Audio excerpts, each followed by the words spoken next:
Tu es prêt à passer face caméra et à enregistrer tes vidéos avec ton smartphone, il n'y a pas de problème. Sauf que moi, mon conseil, c'est qu'il va falloir qualifier le son avec un micro-cravate, certainement travailler un petit peu sur l'éclairage, ou en tout cas avoir des notions de qu'est-ce qui se passe au moment de la captation pour qu'on soit bien éclairé. Et puis en plus, stabiliser l'image pour éviter que ça bouge. C'est parce que si tu te filmes en mode selfie avec le téléphone à la main, eh bien tu vas voir que l'image va trembler. J'ai fait un atelier pour en parler, pour expliquer tous les outils que moi j'utilise au quotidien. Ce sont mes outils, donc je te propose de découvrir ce tuto qui va te donner tous mes trucs et astuces pour que, en plus de ton smartphone, tu fasses avec ces outils des vidéos topissimes. Allez, c'est parti, c'est pas très compliqué, ça prend quelques minutes, mais je vais te faire gagner beaucoup de temps. Allez, on y va, direction le tuto. Pense aussi à t'abonner à ma chaîne YouTube pour recevoir les prochaines publications. Alors, on va choisir les bons outils pour tourner. Alors, on a un smartphone, on a une webcam, on a une caméra. OK, admettons. Ça ne va pas suffire. Franchement, si vous fixez là-dessus, ça ne va pas suffire. La partie la plus importante à complémenter dans votre smartphone, c'est de travailler sur la qualité du son. Parce qu'on écoute plus une vidéo qu'on ne la regarde. C'est-à-dire qu'une vidéo filmée pas très bien, un peu flou, pas très net ou qui bouge comme ça, si le son est parfait, la personne va rester plus longtemps sur la vidéo que si vous avez une vidéo qui est magnifique au niveau de l'image, le grain il est parfait, il n'y a rien qui bouge, tout va bien, mais par contre le son il est juste pourri. Sachez que de façon cognitive, les personnes qui vont regarder une vidéo avec un son de mauvaise qualité vont partir plus vite que l'inverse si c'était un son de bonne qualité et une image pourrie. Donc, le son est à privilégier. Ce qui va être important aussi, c'est la lumière, l'éclairage, parce qu'il faut donner envie aux gens de rester et il faut aussi aider le capteur qui nous filme à avoir la meilleure qualité possible. Et pour ça, le smartphone, comme la webcam, comme la caméra, ont besoin d'avoir une lumière pour que son autofocus sur la partie enregistrement de l'image soit la plus nette possible. Donc, si vous ne mettez pas de la bonne lumière, si vous ne vous éclairez pas, si vous vous mettez à contre-jour, etc., ça ne va pas le faire au niveau de la finesse du grain de votre vidéo. Donc, la lumière est importante. Et il y a une chose aussi très importante, c'est de fixer la caméra sur un trépied. Donc, on regardera ça ensemble. Si vous êtes en train de bouger, il faudra utiliser soit une perche, soit un petit trépied, mais on va regarder tout ça ensemble. Donc, on va regarder la partie audio, la partie lumière, la partie de la stabilisation de l'image du trépied. Tous les éléments dont je vais vous parler maintenant, vous les retrouvez sur mon site internet dans l'onglet outils de tournage. Comme ça vous donne les liens pour aller voir, revoir tous ces matériels dont je vais vous parler maintenant, et pour aller regarder leur prix, voir s'ils sont en ligne, etc. Alors effectivement, moi j'ai mis des liens Amazon, on est pour ou contre, je ne vais pas faire de polémique là-dessus. Le lien permet au moins d'avoir le prix du marché pour cet appareil. Après, vous choisissez le créneau de distribution que vous voulez, mais au moins ça vous donne un chaînon pour aller au minimum jusqu'à la disponibilité sur le marché. Alors, la partie audio, vitale, mais vraiment vitale. C'est quand on va faire une vidéo avec un smartphone, c'est au moins de bien comprendre qu'on va s'aider avec un micro-cravate. Alors là, le premier micro-cravate dont je vous parle, c'est un micro-cravate qui a un fil. Donc, on appelle ça un micro-cravate filaire. Moi, je propose à mes clients de travailler avec le Rode. C'est une excellente marque, la marque Rode. Attendez, on va enlever ça. Donc, je vous propose donc de travailler avec le Rode SmartLav Plus. Après, vous prenez un autre micro-cravate. Je n'ai pas de religion. Je sais que celui-là, il fonctionne très bien. Donc, il a 1 mètre de fil et il va se brancher dans la prise jack des écouteurs du smartphone et on va l'accrocher de façon classique sur un vêtement, sur un col, etc. pour avoir le son, la prise de son la plus proche possible de la bouche.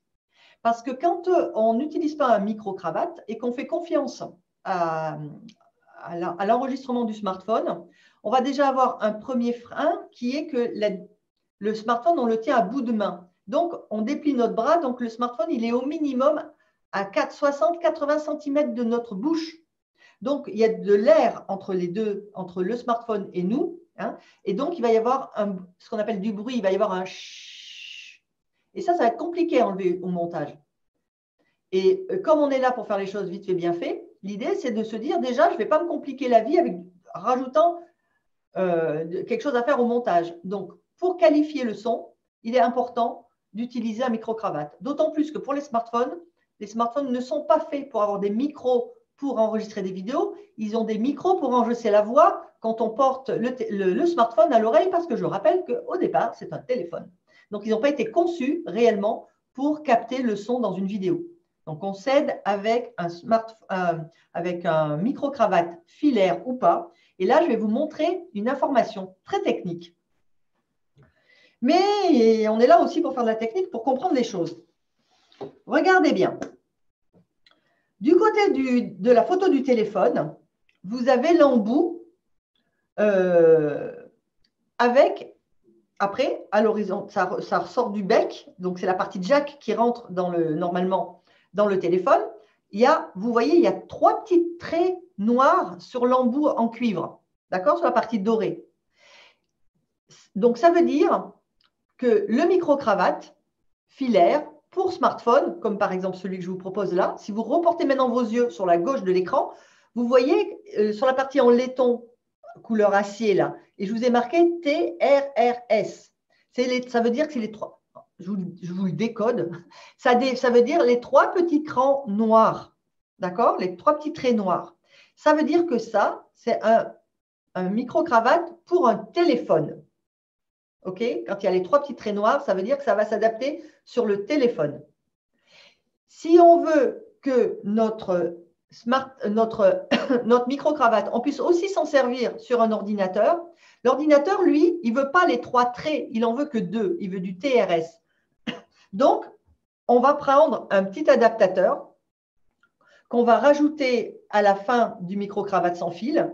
Et ce petit adaptateur qui, lui, va sortir avec 2 crans, va nous permettre d'utiliser notre matériel filaire à la fois sur un smartphone et quand on met l'adaptateur, à la fois sur l'ordinateur. Vous comprenez la différence? Donc, super important. Bien regarder quand vous achetez un micro-cravate. Qu'est-ce qui doit rentrer dans un smartphone? C'est avec 3 petits traits noirs.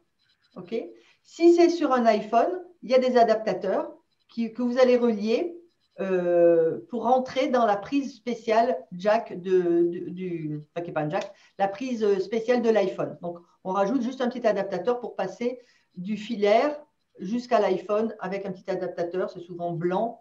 Voilà. Donc, je vous le montrerai après dans une image suivante. Donc, ça, c'est super important de bien comprendre que vous allez prendre un micro-cravate filaire pour votre smartphone et que si jamais vous en avez besoin pour vous en servir pour votre ordinateur, il faudra prévoir l'adaptateur. L'un ne va pas sans l'autre. Maintenant, on va regarder le micro-cravate sans fil. Justement, il est wireless, ça veut dire qu'il n'a pas de fil. Toujours dans la marque Rode, moi, je propose d'acheter, quand on en a besoin, ce micro-cravate qui est en 2 parties.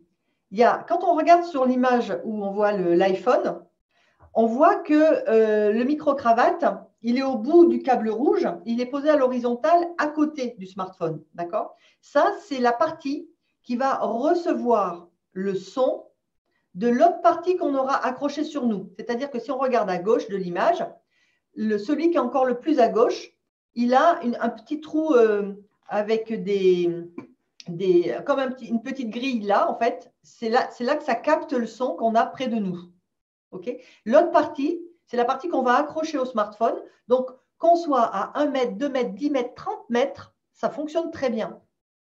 Et c'est juste topissime quand on a besoin de s'enregistrer face caméra et qu'on ne veut pas être attaché par un fil qui fait que maximum 1 mètre.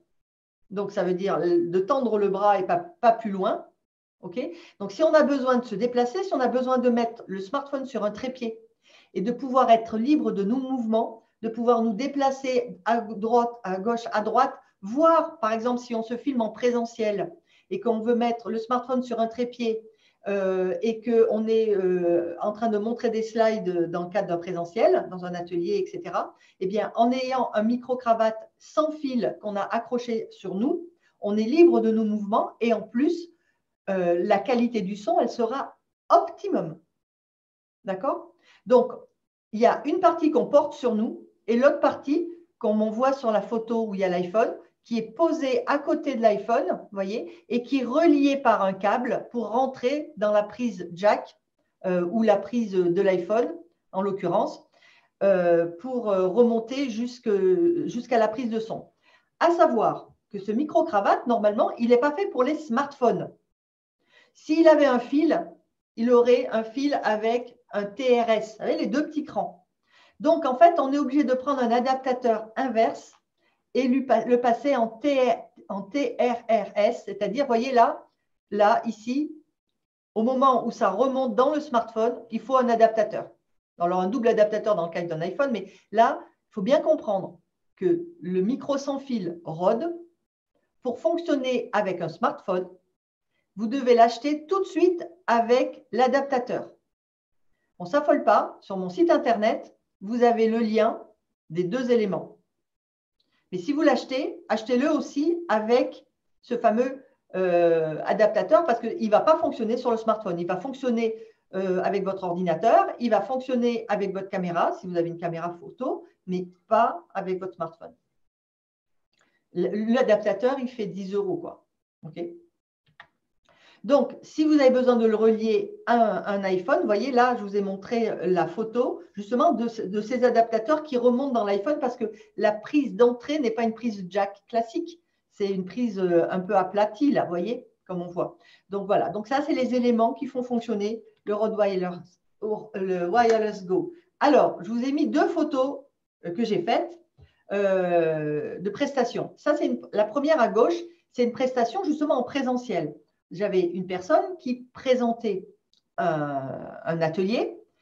On était en train de faire un Facebook Live de sa prestation. Donc, l'appareil photo était sur un trépied pour ne pas donner la nausée aux personnes qui regardaient le Facebook Live. D'accord? Donc, il était bien positionné sur un trépied. J'avais accroché le micro-cravate, on le voit donc sur la chemise, à l'entrée de la chemise de la personne qui fait l'atelier. Et l'autre partie, je l'avais accrochée et reliée à mon smartphone et que la personne bouge ou pas dans la pièce, qu'elle se retourne ou pas, le son était optimisé pour donner envie aux gens de rester le plus longtemps sur le Facebook Live. Sur la partie de droite, ça c'est une photo faite avec ma coach Biba Pedron à l'occasion d'un atelier qu'on avait fait à Paris il y a quelques temps, avant Covid bien sûr. Et pour vous montrer que la partie qui enregistre le son, quand on regarde la photo de gauche, vous voyez, je l'ai accrochée à la chemise. Mais à savoir que dans une pièce qui n'est pas bruyante, si je mets ce micro-cravate éloigné à 1 mètre de nous, il va capter quand même le son de façon extraordinaire. Je vous garantis, cette vidéo qu'on a filmée et qu'on a enregistrée avec ce micro-cravate, personne ne peut imaginer que le micro, il était à 1 mètre de nous. Donc, il est vraiment, vraiment intéressant. Il permet d'avoir de la liberté. Il permet d'enregistrer en duo dans le cadre d'une interview parce qu'il va avoir un spectre pour capter le son qui va être très, très bien. Et surtout, il va nous permettre de nous déplacer et surtout de tourner le dos à la caméra quand il y a besoin, parce que ça peut arriver, sans avoir de perte de qualité de son. Voilà. Donc, le son est très, très important. Donc là, je vous remontre le SmartLav Plus, le filaire. Quand il rentre dans un smartphone, il a cette allure-là. Le Rode Wireless Go, lui, il va être en 2 parties. Il va avoir le fameux câble pour le relier au smartphone. Il a une petite bonnette qu'on peut rajouter pour la qualité du son si on le fait en extérieur pour éviter qu'il y ait le souffle du vent qui vienne polluer la qualité du son. Et si vous avez besoin, sachez qu'il existe aussi des microfilaires avec des câbles qui font 4, 5, 6 mètres de long et qui se terminent qui sont en Y et qui permettent, par exemple, quand vous faites une interview, d'avoir 2 capteurs de son. On en accroche un sur chaque personne. Donc, pour faire des duos, par exemple, ça peut être utile. c'est pas cher, ça vaut dans 15-20 euros. Donc, de temps en temps, si vous avez besoin de faire des vidéos témoignages et que vous avez besoin donc d'interviewer quelqu'un, vous pouvez avoir ce microphone, par exemple, qui va avoir donc 2 têtes d'enregistrement du son qui est filaire. Donc, tout revient à la fin sur une seule prise qui rentre dans le smartphone. Voilà. Donc, ça, c'est vraiment la base. On peut y avoir d'autres outils, mais pour le son, déjà moi, c'est ce que j'utilise. Donc, je ne parle que des choses que j'utilise parce que après, il faut que je montre comment ça marche. Donc, je ne vais pas parler d'un truc que je ne possède pas. Et je ne vous montre pas tout ce que je possède parce que je fais du choix aussi après dans ce qui est vraiment utile ou pas pour aller vite fait, bien fait dans nos vidéos pour faire les choses bien. Tous les liens, vous les retrouvez dans le site internet sur l'onglet outils de tournage. Maintenant, je vais parler de l'éclairage. Donc, comme je disais, l'éclairage est super important pour qualifier l'image et pour donner le maximum de chance au capteur de faire une image de qualité. Donc, je dirais qu'historiquement, mais ça existe encore, il y a les softbox. Donc, c'est comme des gros parapluies qu'on voit dans les studios de cinéma ou de photographes, d'accord? J'en ai eu, mais à l'occasion d'un déménagement, je les ai rangés et je n'ai pas l'intention de les ressortir parce que ça prend une place énorme. Ça éclaire très bien, hein, mais ça prend une place énorme. Il existe maintenant des lampes LED comme celles que vous voyez derrière moi. Donc, ça éclaire plus ou moins fort pour envoyer la lumière et c'est orientable. Ça se transporte très, très bien parce que c'est livré dans des petites mallettes. Donc, ça se replie, ça peut se mettre, on peut les transporter, il n'y a aucun souci. Ça fonctionne sur batterie filaire électrique ou des batteries qu'on recharge. Donc, voilà. Donc, moi, maintenant, c'est ma préconisation. C'est des lampes LED qui sont des carrés où on va mettre de la puissance en fonction du besoin et on va pouvoir les disposer où on veut sur l'endroit où on veut tourner. Et on peut aussi les installer sur des petits trépieds parce qu'en fait, ils sont amovibles. Vous voyez, là, il y a une molette dorée. Si j'enlève le grand trépied métallique, je peux très bien l'installer sur un plus petit trépied et le mettre sur mon bureau, par exemple. Alors, je vous parle aussi du ring, donc l'anneau lumineux LED, sur lequel on peut, au centre, placer un smartphone. Donc, ça peut être aussi utile. Je n'en ai pas pour une bonne raison. Je n'ai pas investi dedans pour une unique raison, c'est que je suis porteur de lunettes. Et que si je mets un ring, je vais avoir des anneaux dessinés sur mes lunettes en permanence. C'est juste pas possible, quoi. Donc, moi, dans mon cas, parce que j'ai des lunettes, je ne peux pas me permettre de prendre un ring. Ce n'est pas le cas de tout le monde. Donc, OK, dans cette marque Neewer, qui est une marque de qualité que je peux vous recommander, je pense que ce ring peut être très efficace. Mais moi, je ne peux pas l'utiliser. Donc, je vous dis quand est-ce que j'ai les choses et quand est-ce que je ne les ai pas. Mais ça, je ne peux pas me permettre de ne pas vous en parler parce que dans certains cas, dans certaines situations, ça sera utile. OK? Donc, pareil, vous avez les liens dans le site Internet. Sur la partie trépied, c'est-à-dire faire en sorte de stabiliser l'image pour toujours capter l'attention parce que si on stabilise l'image, on va donner envie aux gens, l'inconscient va continuer à avoir envie de rester. Il n'aura pas le mal de mer, il va rester. Donc, si on doit se filmer qu'avec le smartphone, je déconseille de le tenir à la main parce que la main oblige une rotation à cause du poignet et même si on arrête de respirer, même si on se cramponne à son smartphone, de toute façon, on tremble. Donc, il faut placer le smartphone soit sur une perche selfie, soit sur un petit trépied. Moi, je recommande un petit trépied parce que le petit trépied va nous permettre de le poser, alors que la perche, on ne pourra pas la poser, on sera toujours obligé de la tenir à la main. Et il fera le même job qu'une perche parce qu'il suffit de rassembler les 3 morceaux, les trois barreaux du trépied pour les tenir serrés dans la main. Et donc, ça nous fera le même job qu'une perche selfie. La différence, c'est que la perche selfie, elle ne pourra pas tenir toute seule sur un bureau ou sur un meuble. Okay. L'intérêt des trépieds, comme je vous le propose là, c'est qu'ils ont des bras qui sont articulables et ça permet soit de les accrocher, soit de les mettre au bon niveau. Voilà. Donc, ce n'est pas négligeable. Ils sont très souvent vendus, dont celui qui est sur le site Internet, là, avec un petit bouton Bluetooth qui permet, si par exemple, on pose le smartphone, on l'installe sur le petit trépied. Le trépied, on le met à 2 mètres de nous et on arrive face à la caméra, plutôt que d'aller appuyer sur le bouton et revenir se mettre en position, on se met en position et on déclenche avec le bouton Bluetooth la capture de la vidéo. Et pareil, on peut l'arrêter. Donc, ça évite de se déplacer pour aller appuyer sur le record et de revenir et de réappuyer sur le record à la fin pour arrêter l'enregistrement. Donc, voilà. Donc, ça, ce n'est pas coûteux, c'est dans une vingtaine d'euros, mais c'est hyper pratique. Et ça, moi, j'ai dans mon sac à dos, que je trimballe tout le temps.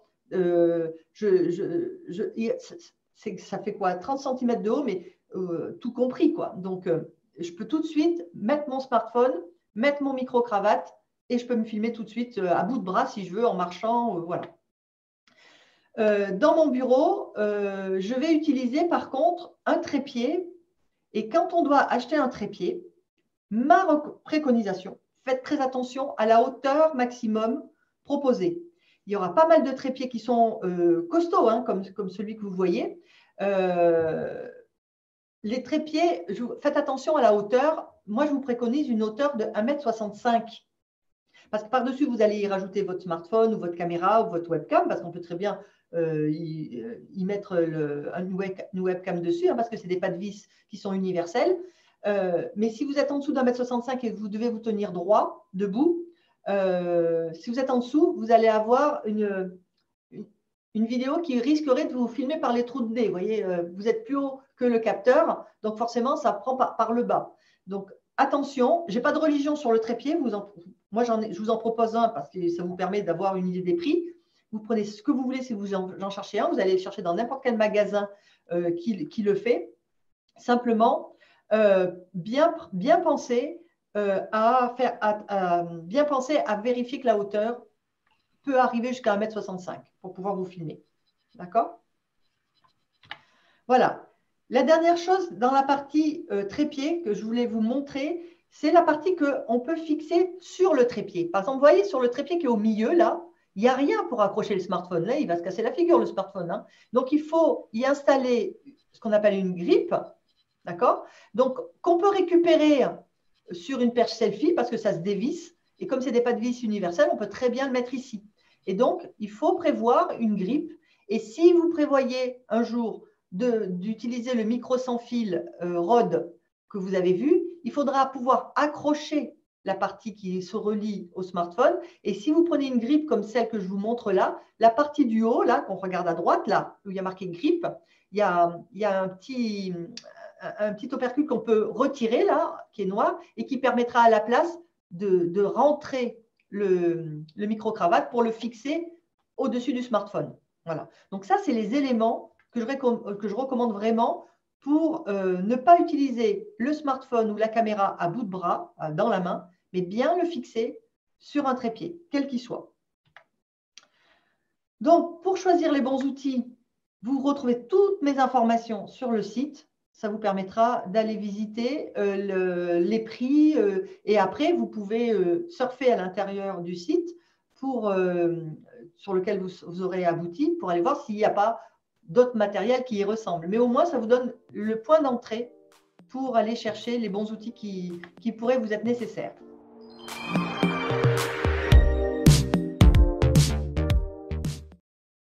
Et bien voilà, maintenant tu connais tous mes conseils pour bien filmer tes vidéos avec ton smartphone. Il va falloir que tu réfléchisses au micro-cravate, à l'éclairage et à la stabilisation de l'image. Donc, il y a marqué vidéo suivante. Pourquoi? Eh bien, parce que, comme je te l'ai dit au début, cette vidéo fait l'objet d'un atelier, est à l'intérieur d'un atelier que j'ai eu l'occasion de faire il y a quelque temps, qui est enregistré et qui est à ta disposition parce qu'il donne cette vidéo, plus plein d'autres conseils. Alors, je vais te dire quels autres conseils tu peux trouver dans cet atelier. Pour cela, tu auras un lien dans le descriptif qui te permettra d'y accéder. Tu y vas si tu y veux. Alors, en plus donc du matériel pour enregistrer, eh bien, je vais expliquer la différence entre le format HD et le format Full HD, et ça se trouve dans les paramètres de ton smartphone ou de ta caméra, et il faut que tu fasses un choix et je vais t'expliquer la différence entre le HD et le Full HD. Après, je vais te partager les 3 règles que moi je propose, les 3 règles pour donner envie aux gens de rester le plus longtemps possible sur ta vidéo. Donc ces 3 règles, Elles sont à ta disposition dans cet atelier. Elles seront suivies des 5 erreurs fatales à ne plus jamais faire quand tu dois te filmer avec ton smartphone.